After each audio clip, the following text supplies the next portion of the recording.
Hi, my name is Robert Bates. I'm a Qigong teacher and chiropractor in Bellingham, Washington, where I specialize in gentle healing touch.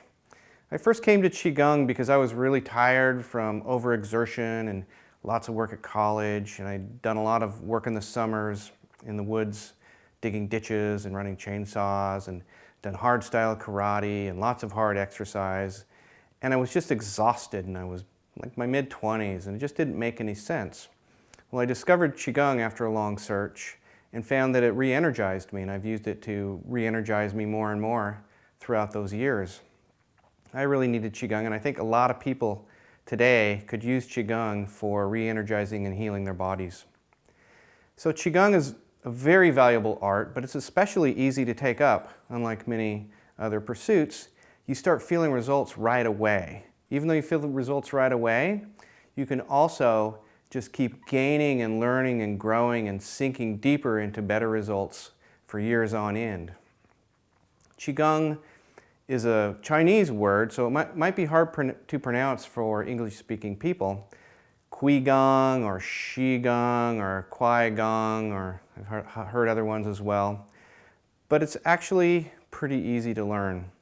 Qigong is how most Americans say it.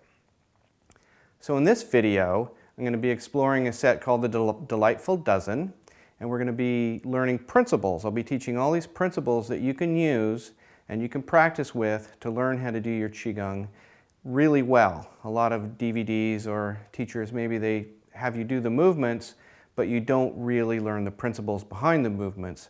And I think you need to know what you're doing to get the most out of it and to be able to train it further.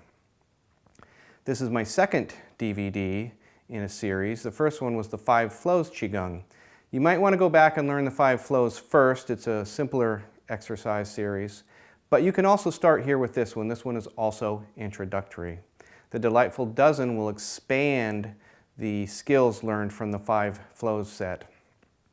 So the Delightful Dozen is mostly a balancing exercise with some charging and some centering. I think if you practice this set for a few weeks, you'll really notice how great it is, and I hope you gain rich rewards from practicing the Delightful Dozen.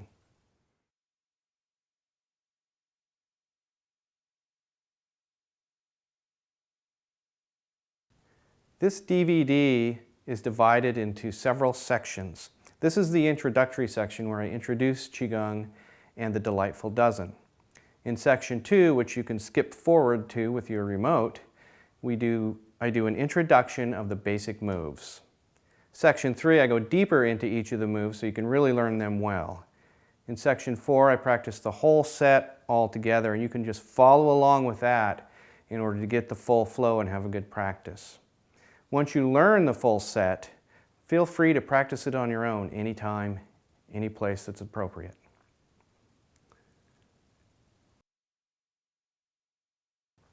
So what is Qigong? Well, Qigong is made up of the words Qi and Gong. Qi means healthy flow or healthy motion, any kind of good motion like a river that's running properly, or your blood that's running properly, or your body moving really well. That is Qi. So Qi is motion. Gong means practice or dedicated practice. Qigong is a committed practice to healthy motion.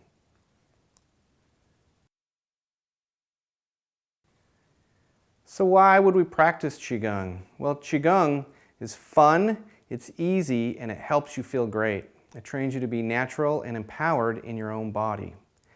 Qigong incrementally improves how you stand, move, breathe, and think. Qigong will help you have a much better state of body, mind, and emotions. The Delightful Dozen consists of 12 exercises that I actually evolved out of a set called Primordial Qigong, a more complex movement form. I originally put the Delightful Dozen together as a training tool for the Primordial Qigong, but then I realized that it was a beautiful Qigong in itself, and I called it the Delightful Dozen and found that it was a great way to train and teach people Qigong principles, and I teach that to more people now than Primordial Qigong. In the Delightful Dozen, we're going to be practicing a coordination of your movement with your breath, with your mental focus and with your energy flow. We'll also practice structural principles in the Delightful Dozen. The Delightful Dozen will help all parts of your body become more balanced. For instance, the two sides of your body, right and left, your right and left hand. Also the top and bottom, so the bottom is equal with the top. So both are part of your awareness and they work together. The Delightful Dozen is a wonderful set to practice and learn all these Qigong principles, and you'll feel great after practicing it.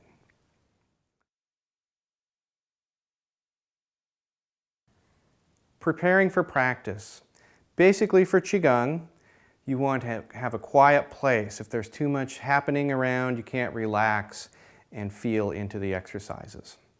It's good to practice in nature if you have the opportunity, but if it's inclement outside, then it's better to do it inside. It's also better to do it early in the morning so you get your practice in, but really any time of the day will work. You also want to schedule it. If you don't prioritize your practice, you'll find that it just slips on by, you're not getting it in, and you're not getting the benefits.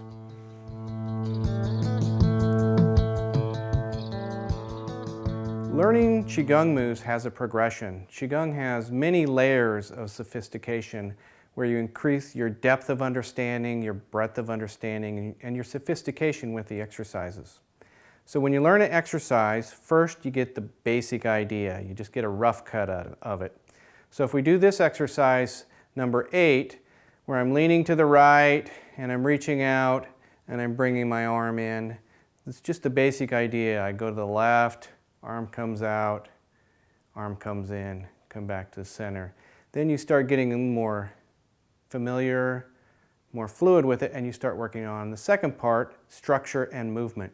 So you're looking now at how good is my structure and how smooth is my movement.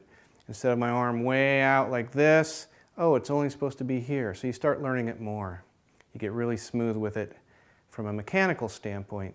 And then the third part is Qi and consciousness, meaning how is the energy flow moving? Oh, I'm bringing the energy in and my mind is doing a certain thing. And then you add all those together and you have your Qigong.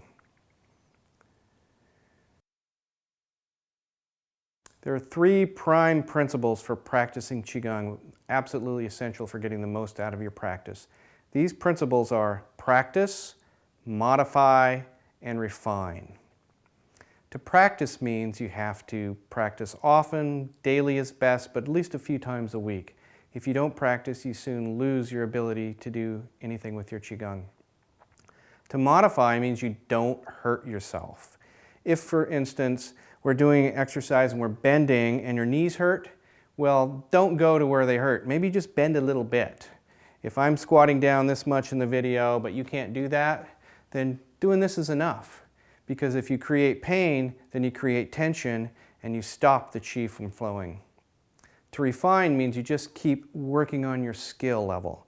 You keep improving by noticing what you're doing and thinking about it, maybe doing some classes, reading. Training with a skilled teacher is probably the best way to do the refining process. So practice, modify, refine.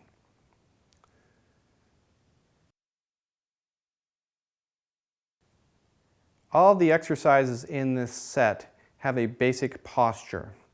So the toes are going to be pointed forward. We don't want them out like this. We don't want them in like this either. Toes point forward, which balances you from front to back. Whenever the knees bend, they never bend beyond the front of the toes. If they bend too far, it creates tension in your knees. Also with the knees, you never want to lock them. Locking the knees puts a lot of tension on your knees, your hips, your shoulders, and your neck. So relaxing relaxes the lower back as well. It's a shoulder width posture, and the shoulders are right over the top of your hips. So if I was to turn, we have knees not bending too far, shoulders right over the hips, and also something called the pelvic tilt. The pelvic tilt means you relax the lower front portion of your pelvis forward and up in an arc. That relaxes your lower back and creates more space to breathe right here. Along with the pelvic tilt, we want to belly breathe. So you don't want chest breathing up here. You want a nice belly breath down here. Diaphragm in your chest, lower chest goes down. Belly goes out. That really helps your practice and your relaxation. And that's the last point. Be as relaxed as possible as you practice. A few more things before you get started.